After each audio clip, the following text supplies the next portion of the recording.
Talking to oneself is a habit everyone indulges in. We could no more stop talking to ourselves than we could stop eating and drinking. All that we can do is control the nature and the direction of our inner conversations. Most of us are totally unaware of the fact that our inner conversations are the causes of the circumstances of our life. We are told that as a man thinketh in his heart, so is he. But do we know that man's thinking follows the tracks laid down in his own inner conversations? To turn the tracks to which he is tied in the direction in which he wants to go, he must put off his former conversation, which is called in the Bible the old man, and be renewed in the spirit of his mind. Speech is the image of mind. Therefore, to change his mind, he must first change his speech. By speech is meant those mental conversations we carry on with ourselves. The world is a magic circle of infinite possible mental transformations, for there are an infinite number of possible mental conversations. When man discovers the creative power of inner talking, he will realize his function and his mission in life. Then he can act to a purpose. Without such knowledge, he acts unconsciously. Everything is a manifestation of the mental conversations which go on in us without our being aware of them. But as civilized beings, we must become aware of them and act with a purpose. A man's mental conversations attracts his life. As long as there is no change in his inner talking, the personal history of the man remains the same. To attempt to change the world before we change our inner talking is the struggle against the very nature of things. Man can go round and round in the same circle of disappointments and misfortunes, not seeing them as caused by his own negative inner talking, but as caused by others. This may seem far-fetched, but it is a matter which lends itself to research and experiment. The formula the chemist illustrates is not more certainly provable than the formula of this science by which words are clothed in objective reality. One day a girl told me of her difficulties in working with her employer. She was convinced that he unjustly criticized and rejected her very best efforts. Upon hearing her story, I explained that if she thought him unfair, it was a sure sign that she herself was in need of a new conversation piece. There was no doubt but that she was mentally arguing with her employer, for others only echo that which we whisper to them in secret. She confessed that she argued with him mentally all day long. When she realized what she had been doing, she agreed to change her inner conversations with her employer. She imagined that he had congratulated her on her fine work, and that she, in turn, had thanked him for his praise and kindness.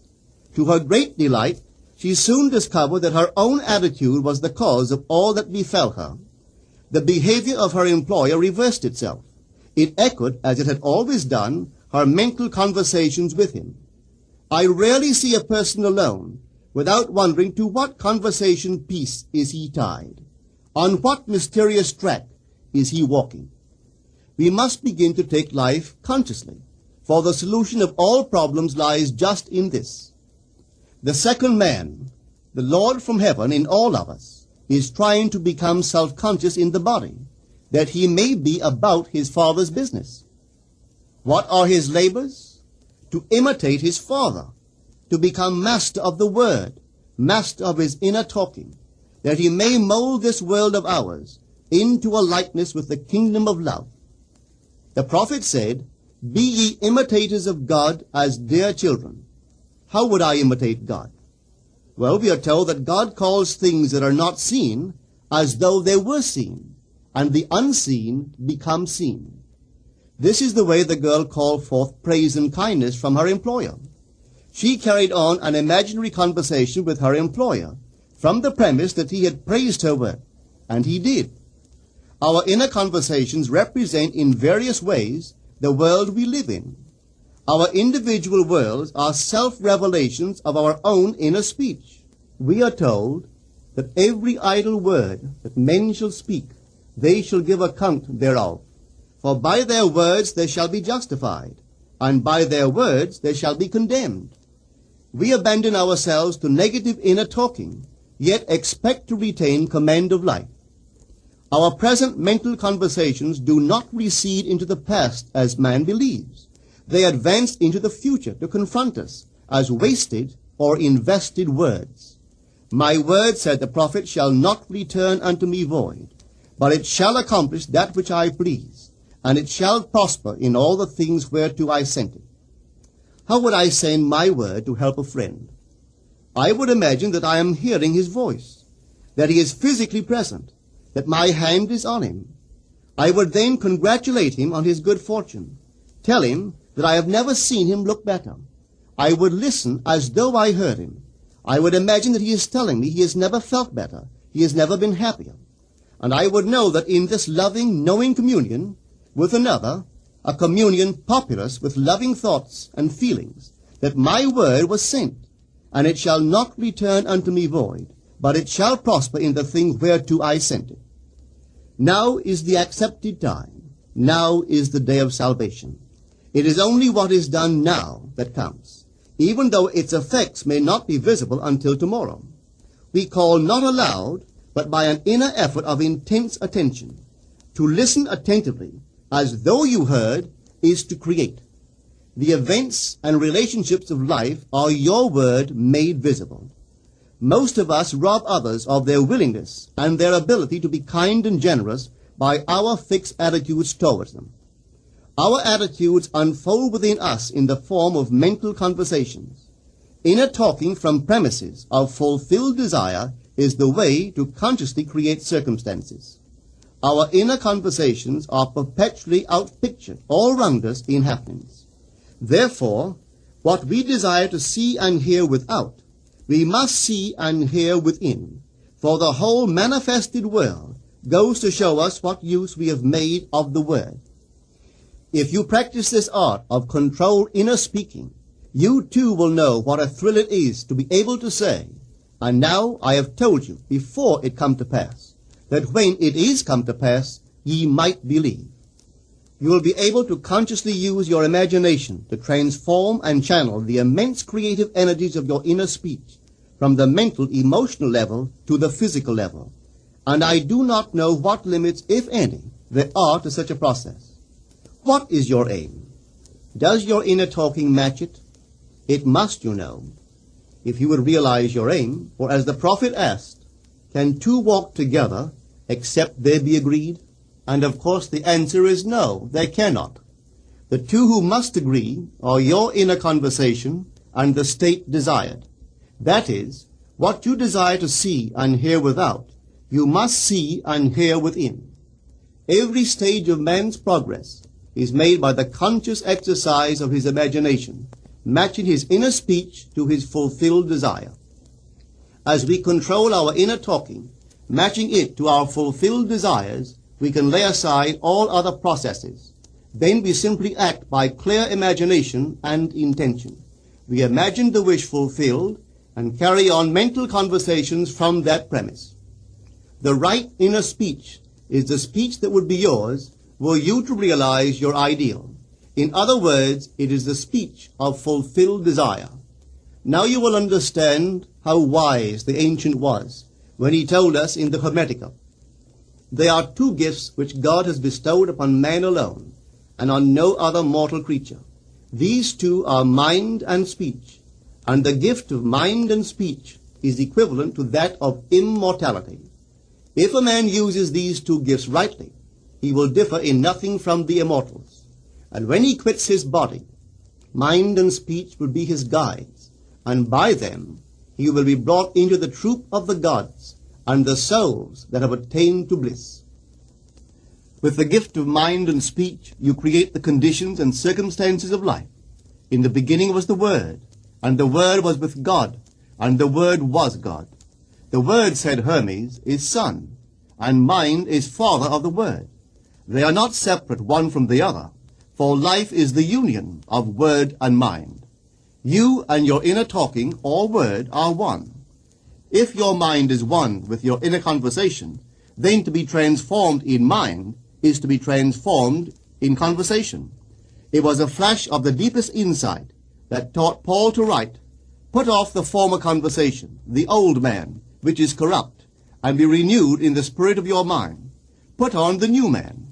Put on the new man, and be renewed in the spirit of your mind, is to change your inner conversation, for speech and mind are one. A change of speech is a change of mind. The prophet Samuel said, "The Lord spake by me, and his word was in my tongue." If the Lord's word was in the prophet's tongue, then the Lord's mouth that uttered the word must be the prophet's mind. For inner conversations originate in the mind and produce little tiny speech movements in the tongue.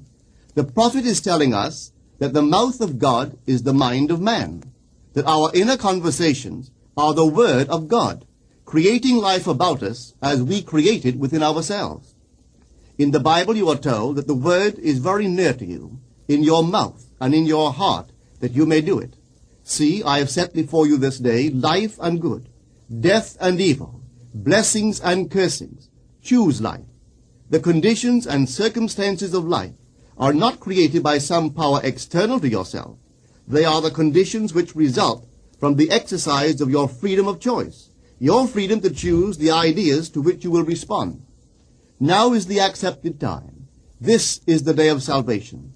Whatsoever things are of good report, think on these things. For your future will be formed by the word of God, which is your present inner talking. You create your future by your inner conversations. The worlds were framed by the word of God, that is, your inner talking. See yonder fields? The sesamum was sesamum, the corn was corn, the silence and the darkness knew. So is a man's fate born. For ends run true to origins. If you would reap success, you must plant success. The idea in your mind, which starts the whole process going, is the idea which you accept as true. This is a very important point to grasp, for truth depends upon the intensity of imagination, not upon facts. When the girl imagined that her employer was unfair, his behavior confirmed her imagination. When she changed her assumption of him, his behavior reflected the change, proving that an assumption, though false, if persisted in, will harden into fact. The mind always behaves according to the assumption with which it starts. Therefore, to experience success, we must assume that we are successful. We must live wholly on the level of the imagination itself, and it must be consciously and deliberately undertaken. It does not matter if, at the present moment, external facts deny the truth of your assumption. If you persist in your assumption, it will become a fact. Signs follow. They do not precede. To assume a new concept of yourself is to that extent to change your inner talking or word of God, and is therefore putting on the new man. Our inner talking, though unheard by others, is more productive of future conditions than all the audible promises and threats of men. Your ideal is waiting to be incarnated, but unless you yourself offer it human parentage, it is incapable of birth. You must define the person you wish to be, and then assume the feeling of your wish fulfilled, in faith that that assumption will find expression through you. The true test of religion is in its use, but men have made it a thing to defend. It is to you that the words are spoken. Blessed is she that believed, for there shall be an accomplishment of those things which are spoken unto her from the Lord. Test it, try it. Conceive yourself to be one that you want to be, and remain faithful to that conception. For life here is only a training ground for image making. Try it and see if life will not shape itself on the model of your imagination. Everything in the world bears witness of the use or misuse of man's inner talking. Negative inner talking, particularly evil and envious inner talking, are the breeding ground of the future battlefields and penitentiaries of the world. Through habit, man has developed a secret affection for these negative inner conversations. Through them he justifies failure, criticizes his neighbors, gloats over the distress of others, and in general pours out his venom on all. Such misuse of the word perpetuates the violence of the world. The transformation of self requires that we meditate on a given phrase, a phrase which implies that our ideal is realized, and inwardly affirm it over and over and over again until we are inwardly affected by its implication, until we are possessed by it. Hold fast to your noble inner convictions or conversations. Nothing can take them from you but yourself. Nothing can stop them from becoming objective facts. All things are generated out of your imagination by the Word of God, which is your own inner conversation. And every imagination reaps its own words, which it has inwardly spoken. The great secret of success is a controlled inner conversation from premises of fulfilled desire. The only price you pay for success is the giving up of your former conversation, which belongs to the old man, the unsuccessful man. The time is ripe for many of us to take conscious charge in creating heaven on earth. To consciously and voluntarily use our imagination to inwardly hear and say only that which is in harmony with our ideal is actively bringing heaven to earth. Every time we exercise our imagination lovingly on behalf of another, we are literally mediating God to that one. Always use your imagination masterfully, as a participant, not an onlooker. In using your imagination to transform energy from the mental, emotional level to the physical level, extend your senses. Look and imagine that you are seeing what you want to see, that you are hearing what you want to hear, and touching what you want to touch. Become intensely aware of doing so. Give your imaginary state all the tones and feeling of reality. Keep on doing so until you arouse within yourself the mood of accomplishment and the feeling of relief. This is the active, voluntary use of the imagination, as distinguished from the passive, involuntary acceptance of appearances. It is by this active, voluntary use of the imagination that the second man, the Lord from heaven, is awakened in man. Men call imagination a plaything, the dream faculty, but actually it is the very gateway of reality. Imagination is the way to the state desired. It is the truth of the state desired, and the life of that state desired. Could you realize this fully, then would you know that what you do in your imagination is the only important thing. Within the circle of our imagination, the whole drama of life is being enacted over and over again. Through the bold and active use of the imagination, we can stretch out our hand and touch a friend 10,000 miles away and bring health and wealth to the parched lips of his being. It is the way to everything in the world. How else could we function beyond our fleshly limitations? But imagination demands of us a fuller living of our dreams in the present. Through the portals of the present, the whole of time must pass.